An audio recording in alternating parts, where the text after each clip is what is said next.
Hola amigos, buenas noches. El día de hoy nos encontramos muy contentos en la compañía del doctor Tomasini. Hola, Emita, buenas noches, amigos. Alex Carrega. Hola, buenas noches, ¿cómo están? Y Emma Martínez.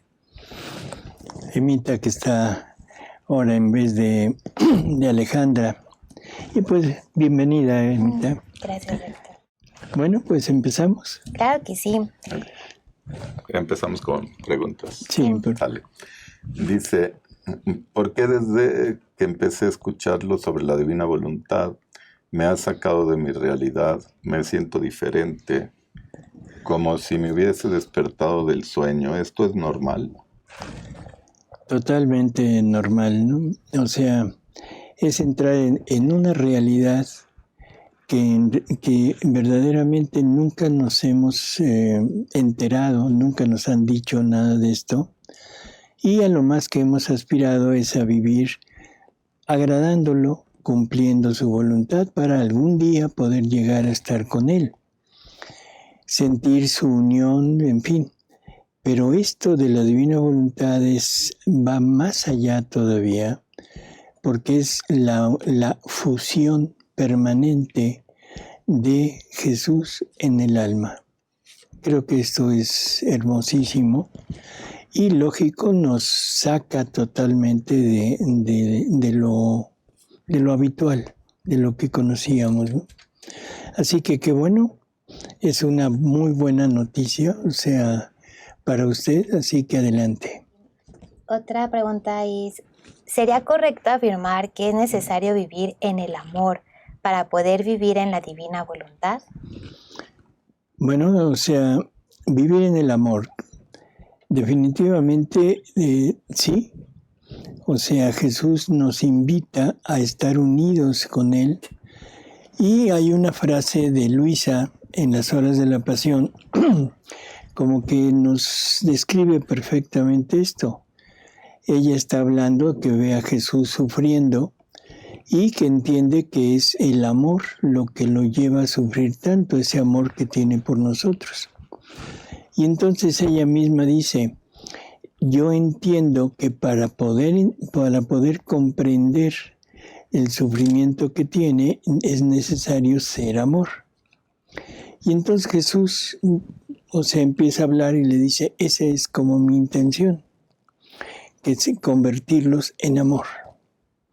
O sea que no es que sea necesario el convertirse en amor para vivir en la divina voluntad, sino que viviendo en la divina voluntad se convierte en amor. Y la divina voluntad es amor. Y la divina voluntad es amor. Dios es amor. Así es. Entonces, para hacer esa fusión real y poder entender todo lo que Jesús lleva a cabo en su vida, si entendemos que Él es el amor, no podríamos entenderlo desde fuera del amor. Así que sí, está bien. Dice, cuando nos demos cuenta que nuestros actos son de amor y justicia al prójimo, ¿estaremos viviendo en la divina voluntad? Bueno, estamos prácticamente en sintonía con esta pregunta anterior. Y pues sí, o sea, en amor y en justicia. La pregunta sería, ¿qué sería la justicia? O sea, en amor, totalmente de acuerdo, porque estaríamos teniendo el amor divino. Y recordemos que el amor divino es hacia las criaturas. Por lo tanto, en el momento que nosotros viviéramos en la divina voluntad, tendríamos que incorporar en nosotros el amor divino, y ese amor divino se extendería hacia las criaturas. Así que, sí, así es. Ok, dice, doctor, teniendo el conocimiento de divina voluntad y la intención de dar vida al querer de Dios en nuestra vida, ¿cuentan nuestros actos como divinos? Bueno, sí. O sea, recordemos que lo primero que se necesita para vivir en la divina voluntad es conocer el conocimiento, saber que existe, saber que Dios la quiere dar y que nosotros la podemos obtener. Segundo, la intención. Yo diría que antes de la intención viene la disposición. ¿Qué es disponerse? Es ponerse en entregarse totalmente a servicio del otro. Por ejemplo, en una conversación, en conocer a alguien, casi siempre decimos, bueno, estoy a sus órdenes, ¿sí? O sea, como que me dispongo a lo que la otra persona quiere. Entonces, lo primero que hace el conocimiento es disponernos a entregar nuestra vida a Dios. Lo segundo, la intención. La intención es un acto, no es un deseo, no es un pensamiento, sino es un acto. Jesús dice que la intención es el llamado que hace la voluntad humana a la voluntad divina para venir a actuar en su acto. Así que sí, si yo tengo el conocimiento, yo tengo la intención, o sea, ya llamé a la divina voluntad, ¿empiezo a vivir en ella? Sí. Ahora, el problema es si me mantengo o no. O sea, ese es como el punto clave, ¿no? El entrar es muy sencillo. El mantenerse, ahí es donde empieza un poco el problema. Un comentario dice, para ser parte de Jesús, tenemos que hacer lo mismo que Jesús hizo en su humanidad. Esto es elevar nuestra naturaleza humana con la voluntad divina en nosotros. Bueno, creo que es un comentario correcto. O sea, realmente para llegar a ser la imagen y semejanza de Jesús, debemos tener lo mismo que Él, ¿no? Y Él tiene una naturaleza humana igual que la nuestra, pero también tiene una naturaleza divina. En Él es naturaleza. O sea, es el mismo Verbo eterno quien toma esta humanidad. Y entonces prácticamente podríamos decir que, aunque es una naturaleza humana, pero por naturaleza le corresponde la naturaleza divina.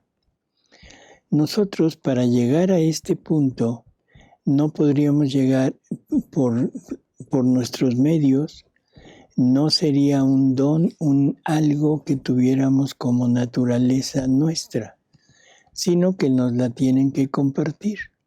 Ese es el don de la divina voluntad. Y a través de este don obtenemos esa participación de la naturaleza divina. ¿Sí?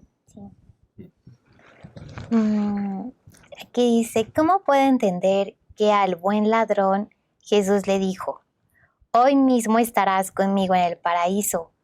¿No pasará por el purgatorio? Curioso. Bueno, vamos simplemente a atenernos a las palabras de Jesús.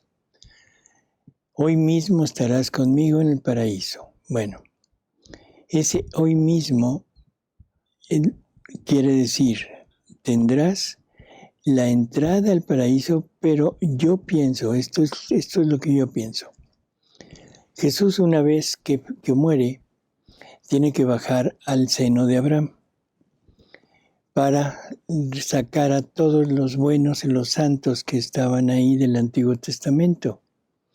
Y nos dice, no recuerdo ahorita, sí es en María Valtorta, que todos lo acompañaron de ahí en adelante hasta que él fue al paraíso.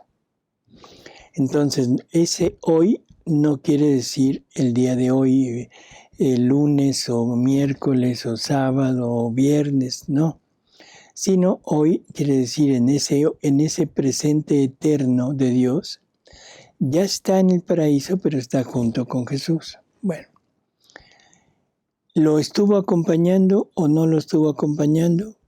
Lo más probable es que sí. Él habla de esta conversión, o sea, muy favorablemente en el sentido de que lo reconoce, que lo acepta. Era una persona que ya lo había escuchado, o sea, en sus predicaciones, y por eso es que él prácticamente en ese momento se da cuenta que todo lo que había oído, escuchado de él, tiene una lógica y tiene una razón, y lo acepta como Dios, como el fundador de toda esta redención. Por eso le dice, cuando estés en tu reino, ya no lo pone en duda, sino es una realidad. Se fue al purgatorio, tenía que purgar 1000 cosas. Le fueron, ojo con esto, no es palabra que indique una seguridad. Tenía que purgar todo lo anterior, tenía que llenarse de amor en todos sus actos humanos que había transcurrido hasta ese momento. Bueno, eso es la lógica y decir que sí. Pero también Jesús nos dice que el amor lo perdona todo. Y si al momento de ir al purgatorio lo que vamos a hacer es irnos a llenar de amor, no es ir a pagar una deuda, sino a llenarnos de amor, probablemente el acto de conversión de esta persona fue tan fuerte, tan intenso ahí en el momento casi de morir, que pudo haber hecho el trabajo que debería de haber hecho el purgatorio. Se despoja de todo lo suyo y bueno, las palabras que le dice al otro ladrón, o sea, que no se burlara, que él del que está hablando es un justo y que ellos merecen esa pena por toda su vida, ¿no? Entonces es probable que no haya pasado por el purgatorio y sobre todo creerle a Jesús hoy. No quiere decir, bueno, mañana después de que purgues un poco, pero en ese sentido de que anduvo con él, igual que todas las almas del seno de Abraham.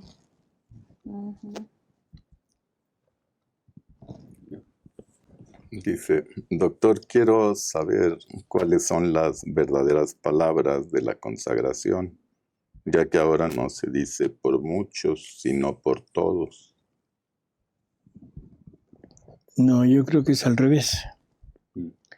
O sea, normalmente en el momento de la consagración del vino, o sea, Jesús, bueno, las palabras de Jesús, antes lo que se decía era por todos. Y de repente, o sea, hace relativamente poco tiempo se cambia y se dice por muchos. Tenemos que entender que Jesús muere, sufre por todos. Que personas no quieran aceptar ese sufrimiento y que quieran perderse, bueno, eso es otra cosa. Probablemente desde ese sentido Jesús haya dicho por muchos. En lo personal, a mí me extrañó mucho ese cambio y lo consulté en María Valtorta, que creo que es una descripción muy pormenorizada de todo la vida de él. Y sí, efectivamente, que es por muchos. Así que es al revés. Antes se decía por todos y ahora se dice por muchos. No al revés, ¿no? Que dice, estoy leyendo el libro del cielo y escuchando los retiros, pero me cuesta desapegarme de lo mundano. Mis dudas son, estoy en las obras de la cruz de Conchita Cabrera y soy ministro extraordinario. ¿Es bueno seguir esta espiritualidad y puedo ser ministro en la divina voluntad? Bueno, muy curiosa la pregunta, las preguntas, ¿no? Necesitamos entender que la divina voluntad se puede vivir en cualquier estado, en cualquier lugar, no importa el estado, o sea, de civil que se tenga, si es laico, si es consagrado, si está casado, si es soltero, en fin, cualquiera. El punto es, todos nuestros actos deberían de llevar esa unión con el acto divino. Y podría ser el acto de obediencia, por ejemplo, estando en una orden, cuando se es consagrado. Se puede seguir estando en una no sé cómo decirlo, una obra, un movimiento, una espiritualidad en las obras de la cruz. También el punto sería lo que la divina voluntad nos pide es que no haya intenciones humanas, que la voluntad humana no esté actuando, que no quiera como obrar junto con ella. Si este movimiento en la cruz le exige que su voluntad humana tome parte, o es su voluntad humana la que quiere seguir, bueno, pues definitivamente tendría que dejarlo. O sea, pero si no es así, lo puede llevar, puede obrar dentro de esa comunidad, pero todo poniéndolo en la divina voluntad, que siga adelante. Las únicas manos que pueden tocar al Santísimo Sacramento, a Jesús, son las manos consagradas. Para eso es la consagración. No es algo agregado a, sino es para eso. Los ministros no tienen las manos consagradas. Aunque se dice que tienen un periodo de estudio y todo, qué bueno, pero no tienen las manos consagradas. No debería de ser. Pero, bueno, la Iglesia lo ha permitido, la Iglesia lo pone como una cosa normal. Aquí ya depende de cada persona. ¿Creemos en la palabra de Jesús o creemos en la palabra del hombre? Si creo en la palabra de Jesús es no. Definitivamente no, a menos que hubiera una consagración. Pero eso sería como ¿cómo se llaman? Bueno, una consagración de formal, y entonces un diácono permanente. Pero solamente hay diáconos permanentes hombres, no diáconos permanentes mujeres. Por lo tanto, ¿quién lo dirá? Pues una mujer. ¿Una mujer? Por las obras de Conchita Cabrera. No, soy ministro. Bueno, definitivamente si es ministro no debería de hacerlo. Ahora, ¿queremos estar realmente enfocados en la divina voluntad? Bueno, ahí Jesús claramente deja entendido en las horas de la pasión que ahí que no le es agradable el ser tocado por manos, así que no sean consagradas y santas, porque también se queja de las manos consagradas no santas. Esa decisión, bueno, depende de usted, pero yo creo que ahí sí tendría que dejarlo. Okay. Aunque hay muchas opiniones en que se dice que sí. Bueno, simplemente yo le invitaría a leer las horas de la pasión, sobre todo la cuarta hora, que es la hora de la consagración. Alguna otra es cuando sale de la prisión, porque ahí lo dice así muy, muy puntual, ¿sí? En fin, espero que tome una decisión adecuada. Dice, doctor, en la lectura 762, casi perder la fe y la esperanza, porque viviendo en el divino querer se tiene todo. Entonces la esperanza de que mi familia viva en la divina voluntad no me debe perturbar. O más bien ya no tengo esperanza, sino la perfecta resignación. No, yo creo que está confundiendo la esperanza de alcanzar el objeto de la fe. O sea, porque ese es lo que hemos llamado hasta ahora virtud teologal de la esperanza. La virtud teologal de la fe y la virtud teologal de la caridad. Ahora, en la divina voluntad Jesús nos afirma que una vez que el alma entra en esta unión con la divina voluntad, en perfecta unión, es vivir una vida de cielo. Y en el cielo no hay ni fe ni esperanza, porque ya se vive, ya se alcanzó el objeto de la fe, que es Dios mismo, y la esperanza que era dada por medio de Jesucristo, que es el que nos da la posibilidad de poder llegar a obtener esto, ya se tiene. Por eso es que lo único que queda es el amor, que es esa unión perenne en una relación de amor eterna. Entonces, esa es la fe, la esperanza y la caridad hacia Dios, en Dios. Que yo tenga la esperanza de que mi familia se convierta, que yo tenga la esperanza de que mi hijo deje la droga. En fin, esa es una esperanza humana, es una forma de decir confío en Dios y tengo la firme seguridad de que Dios va a actuar sobre ellos.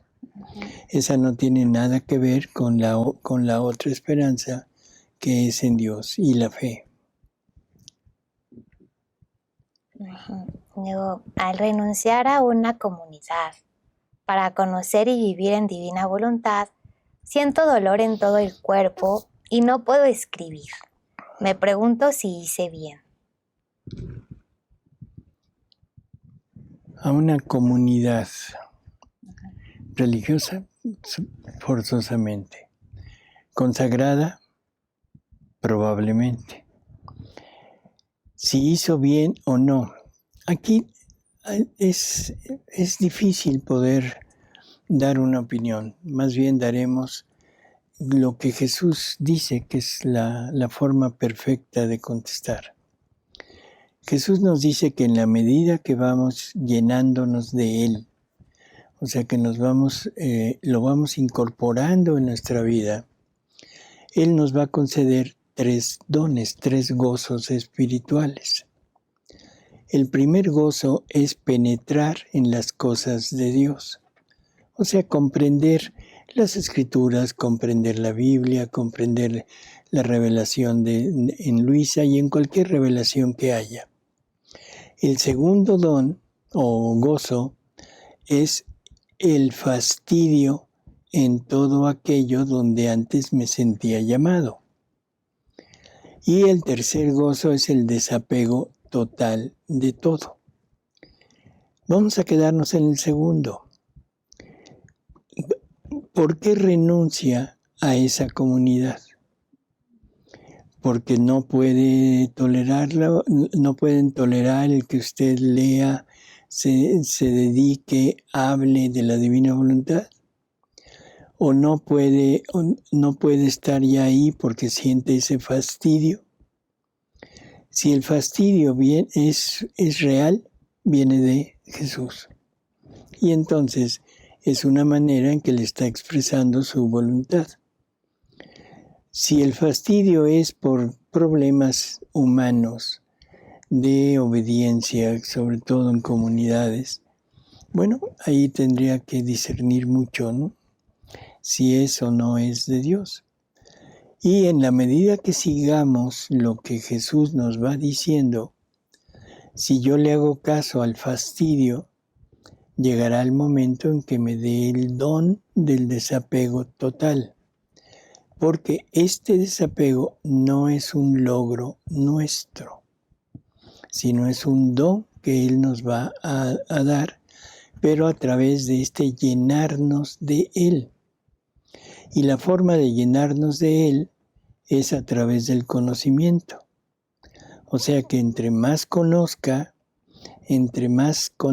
no solo en forma intelectual, sino en forma actuante, entre más lleve a la práctica todo lo que estoy leyendo, lo que estoy entendiendo, es como voy a llenarme más de él. Y si me lleno de él, bueno, entonces dejarlo que actúe. ¿Siente el fastidio? Déjelo. No siente fastidio, continúe. O sea, no hay problema. ¿Se puede vivir la divina voluntad en una comunidad religiosa? Sí.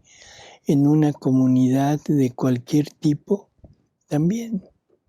O sea, vivir en la divina voluntad no implica un determinado tipo de vida.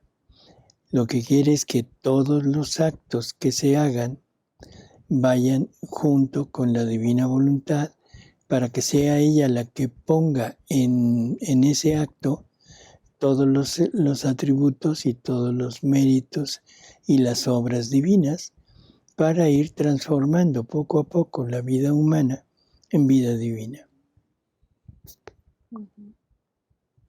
Dice, en un embarazo en el que se forma el saquito, pero nunca se ve nada dentro y termina desechándolo el cuerpo, ¿ahí sí hubo alma? Bueno, eso se llama embarazo anembriónico. Eso quiere decir que se forman lo que, bueno, en ginecología todas las partes secundarias, pero no hay un embrión.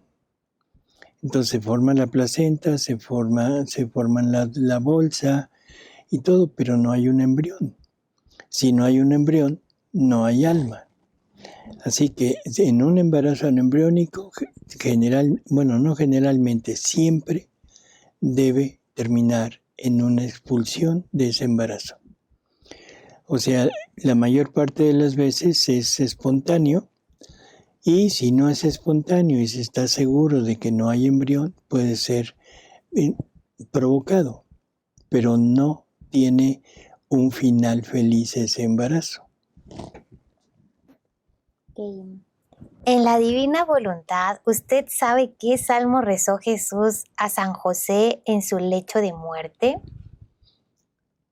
Bueno, es curioso, pero en María Valtorta, o sea que es donde se describe esto, María Valtorta va poniendo algunas palabras que salen de la boca de Jesús y va anotando, o sea, de qué salmo era. Son varios. Si nos los quieres decir, Mita. Sí, es el Salmo 15, el 83, el 84, el 131, 111 y el 90. O sea, eso es lo que María Valtorta describe y lo va poniendo así, como que Jesús no llevaba un orden o no dijo un salmo, sino fue tomando frases, ¿sí? Y fue elaborando todo ese, ¿cómo decir?, oración, discurso en el momento que José está muriendo. Un comentario dice, parece contradictorio que en estos tiempos de obscuridad sea el tiempo que Jesús designa que ya podemos con esto.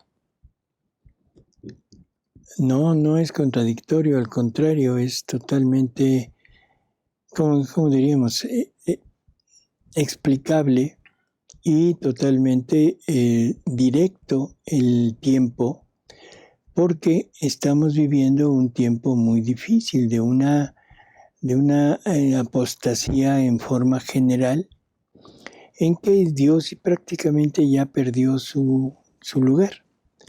La mayor parte de la población vivimos en un ambiente anti-Dios. ¿Por qué digo esto?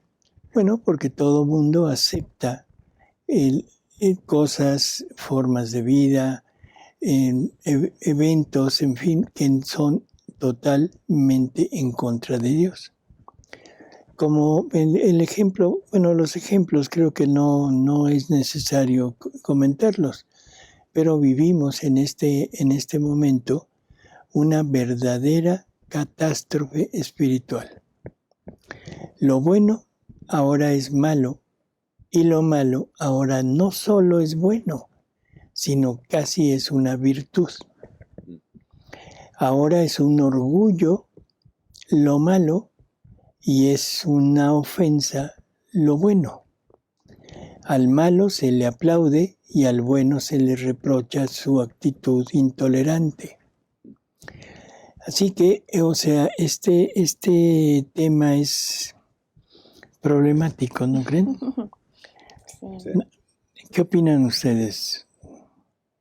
Pues yo pienso que sí es un tiempo propicio porque la iglesia ya se extendió en todo el mundo. Muchos ya sabemos que existe el catecismo. Sabemos la importancia de la misa. Bueno, entonces, ya conociendo los escritos, muchas cosas son entendibles. Ujú. Entonces, bueno, y aunado con que sí están pasando cosas complicadas en el mundo, pero siento que a nivel racional estamos bien para poder entenderlo. ¿No? Bueno, dijiste algo muy curioso en forma racional, pero ya el raciocinio se ha perdido realmente. Ahora lo antinatural lo quieren poner como natural. Y lo natural es una equivocación. Entonces, es totalmente, se ha perdido el valor de la vida. Ahora el atentar contra la vida y la vida de las vidas más indefensas es totalmente aceptado. Y todos estamos participando dentro de este contexto, ¿no? Así que, entonces, ¿qué le contestaríamos? Pues que así como ahorita el mal está en ese extremo, pues también el bien se va al otro extremo. O sea, que tenía que ser el momento, o sea, en donde el mal era al punto máximo al que hemos llegado. Yo diría, estamos peor que Sodoma y Gomorra. Estamos peor que todas las culturas antiguas, en donde incluso había ofrecimiento de hijos a dioses de piedra, en fin. Entonces, toda esta debacle que hay, ¿sí?, en nuestro medio, pues es triste decirlo, pero no tenemos posibilidad de curación. En el Apocalipsis hay un pasaje, creo que es en el capítulo 9, 19, 19, en donde aparece un jinete en un caballo blanco, que sale prácticamente, o sea, bueno, la descripción es Jesucristo, que va a derrotar al enemigo. Pero algo muy curioso, porque habla de una espada que sale de su boca, una espada de 2 filos. ¿Qué espada será? La palabra. Entonces, este caminar hacia esta apostasía de forma general, que es lo que llaman en la Biblia de la desolación. La abominación. La abominación de la desolación. O sea, este es el momento en que tiene que venir Jesús con su palabra, que es la divina voluntad, a revelarnos todo esto. Es lo que va a dar al traste con el plan del enemigo. Esto también es importante entenderlo. El enemigo está desatado. El enemigo ha hecho presa de la mayor parte de la población, aunque se diga católica, aunque se diga creyente. Entonces, el medio eficaz para derrotarlo es por medio de esta nueva evangelización, de la que ya nos han hablado algunos de los papas, ¿no? Entonces, es el momento preciso de que aparezca esto. Es todo, doctor. ¿Ya se fueron todas? Ujú. Bueno, pues amigos, muchísimas gracias por haber estado con nosotros. Y bueno, pues le agradecemos a Emita, Gracias. a Alejandro, Gracias. a Paris y como de costumbre, amigos, sobre todo a ustedes por estar aquí junto con nosotros, ¿sí? Y esperemos seguir contando con su presencia. Muchas gracias y buenas noches, amigos. Hasta luego. Y bueno, tenemos saludos de Tamaulipas, San Luis Potosí, Bogotá, Nicaragua, Irapuato, Texas, Acapulco, Medellín, Playa del Carmen, Paraguay, Chile, Argentina, Colombia, Sonora, Ecuador y Londres. Bueno, amigos, hasta la próxima. Hasta la próxima. Hasta luego.